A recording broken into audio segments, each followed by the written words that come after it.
Hello and welcome to this very special interview. We have with us former England international, winner of the Premier League, winner of multiple FA Cups. He's now a TV pundit and also the ambassador for Manchester City. He's right now on the English Premier League trophy tour in Bengaluru. Shaun Wright-Phillips, welcome to NDTV and welcome to India. Thank you very much, man. It's a beautiful place so far. I haven't got to see too much of it, but I'm looking forward to getting around and getting to see some places. We've heard this is your first visit to this country. Tell us your fans about just what little experiences that you've had here, the people that you have met, the kind of place that you've been to, and the most importantly, the kind of food that you've had. Well, I haven't actually had a chance to eat today. I've been working, so I'm waiting to eat after I do all these. But in general, just how nice and helpful the people are. They always want to help you, even if you don't really need them to help. They're trying to make your time here as enjoyable as possible. And I'm having a nice time so far. The only place we've been to at the minute is to the mall because we was in a Puma store doing some bits and bobs with the City fans and fan bases over here. Did you also manage to learn a little bit of Hindi? I haven't tried yet. At some point, no doubt I will. So you might see it somewhere, but I haven't tried. All right. You're here as the ambassador for Manchester City. You've interacted with a lot of football fans, as you said. You also must have interacted with a lot of football players in the country. What do you think of the football scene in India? Do you see it going in the right direction now? For me personally, I can't speak honestly, but I know they're at a place where they're starting to build something. And I think if they keep their structure the way they want it and build from the ground upwards, I think it can go very far, because I think it's a good thing to give the kids especially and the players that can actually play football. The more teams that get involved, the more clubs there will be and the bigger the league becomes. Right. So like I mentioned, you also interacted with football players here. And many of these players are starting very young, just like you. What is your advice for these next generation of football players coming from India?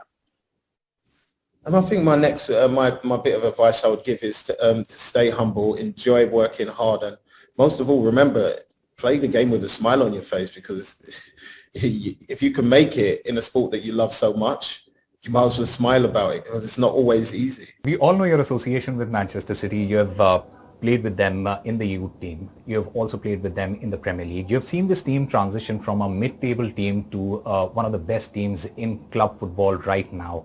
How do you assess this transition from, say, for example, 10, 15 years ago till now? How do you see this transition?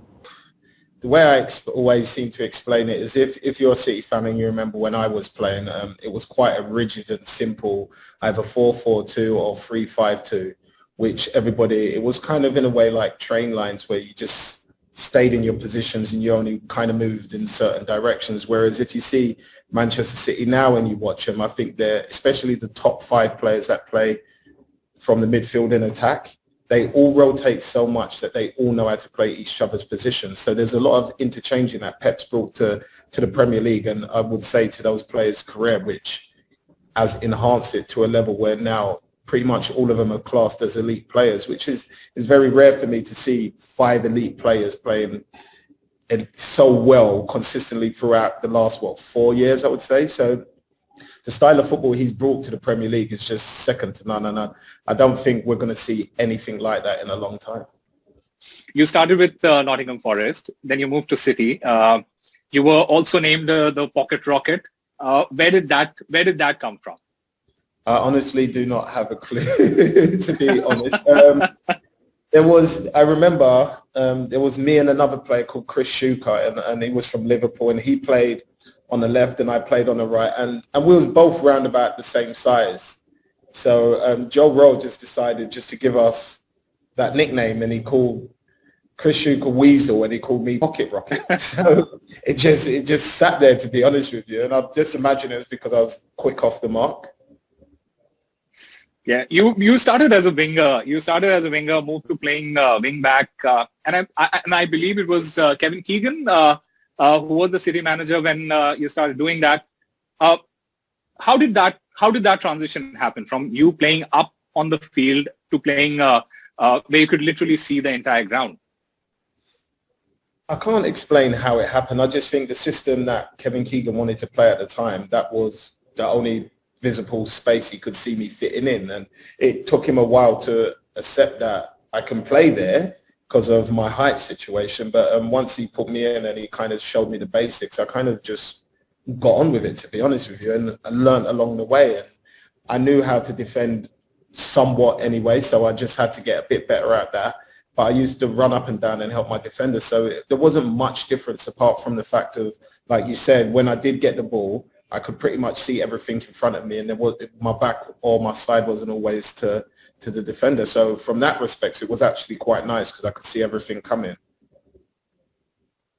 You actually did something that the wingbacks are doing right now. They're basically running up down the wing, which you basically started doing.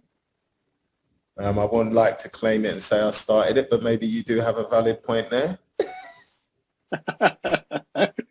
You also made your England debut right after in 2004, I guess. Tell us about that feeling. Tell us about playing for that country. What is that feeling when you play for your country? It's hard to describe, to be honest with you, because growing up as a kid, the first thing you want to do, especially if you're involved in football, is your dream is to become a professional footballer. And you normally take it in stages. Well, I did anyway. Once I got there, then I just worked hard enough to be named in and around England, and people start speaking about maybe I should get a look in. But then when it happens, and the person you replace as a sub is David Beckham, and he says, go on, show them what you're made of, sort of thing, and you go on and score a goal, I don't think it could have happened any better. But at the same time, I didn't actually realize what had happened until after. And my dad was trying to kiss me, and I was like, Dad, get off me, sort of thing. But other than that, yeah, I'm quite laid back. So I just kind of go with how it feels, to be honest. Talking about Manchester City and their youth program, you have been associated with them. You started your career with the youth program with City. Tell us about some of the anecdotes from your academy days. Tell us something that none of your fans know right now. Well, when I was, the real fans will know. Well, most of the fans will know because a lot of the fans used to watch the academy games every weekend. So that they will remember the place called Platt Lane in Manchester, in Fallowfield. So it was weird because I was obviously with Alex Gibson, and we was the under 17s, and then you had the under 18s and 19s, and they trained on the other side. And a lot of the taller kids, no matter how well I played, because I was on the smaller side, they always moved up a level and got to play the year above. And it took me a while before the manager just believed that I was physically strong enough to do it. And then as soon as I went over there, then it was almost like a hop, skip and jump. It's almost like I just hopped over to that side, then hopped into the reserves, and then just jumped straight into the first team. Well, training with them anyway, because it happened so quickly. I think all that happened in the space of a year and a bit. Yeah. So I had to basically man up very quickly and be ready for the men's world. Right. Talking about Manchester City and their association with Puma, the changes in the club structure also came about the change in their kits. Manchester City have a new kit deal with Puma, and this is going to last till the end of this decade. What is your favorite Manchester City Puma kit at the moment? I would have to say it's the black away kit. That was the first kit I phoned up, and I said to Karen, I think, Karen Proctor her name was, and I said, Karen, I need this kit in my life. So she got me one sent down with Raheem Sterling's name on the back. Wow. Talking about jerseys, which has been your favorite City jersey of all time? You know, I think I would go back to, I can't remember, I think it might have been First Advice on it. And it had the black and red stripe across the middle and the white. Yeah, I actually really like that one, to be honest. Right, plain and simple. Also, you've scored some very, very important goals for in that City jersey. In that City jersey, which one of your goal is the favorite one, and why? I always say against United, to be honest with you. Especially in the 4-1 game. A lot of the fans weren't too happy because a lot of them put a bet on for us to beat United 3-1. And then I went and scored the fourth goal in like the dying minutes. So a lot of them lost.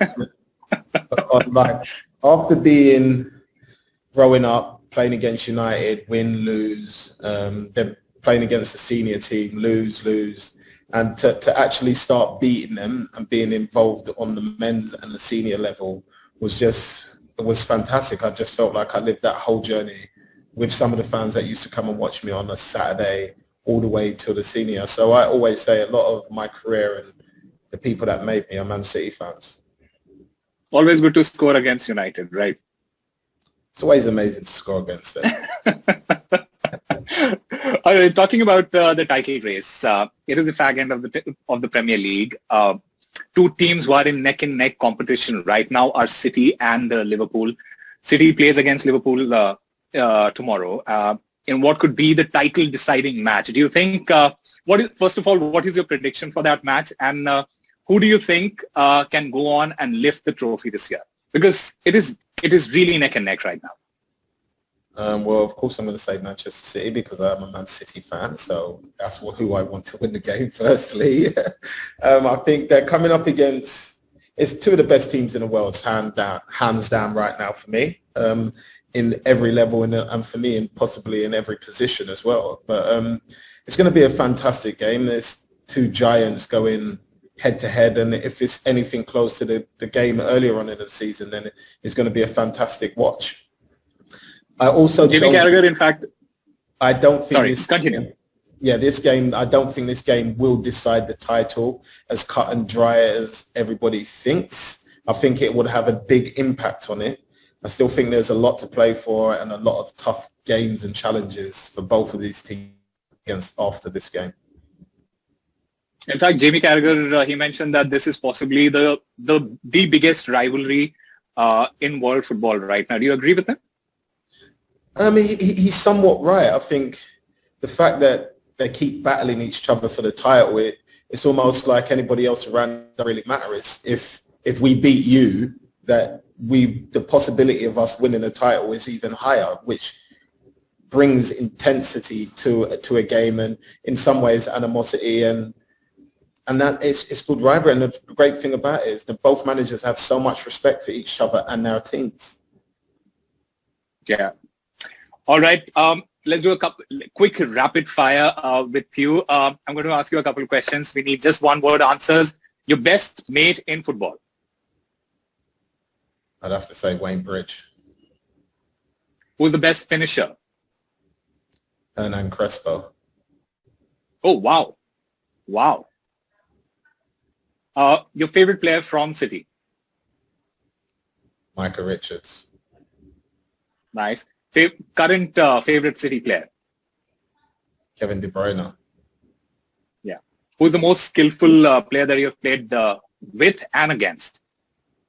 Adel Tarab with and against.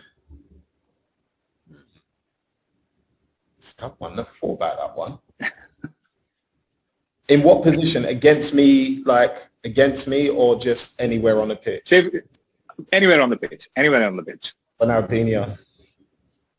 Wow. Okay, if you have to choose one player to be in your team, who's that going to be? Salah or Harry Kane?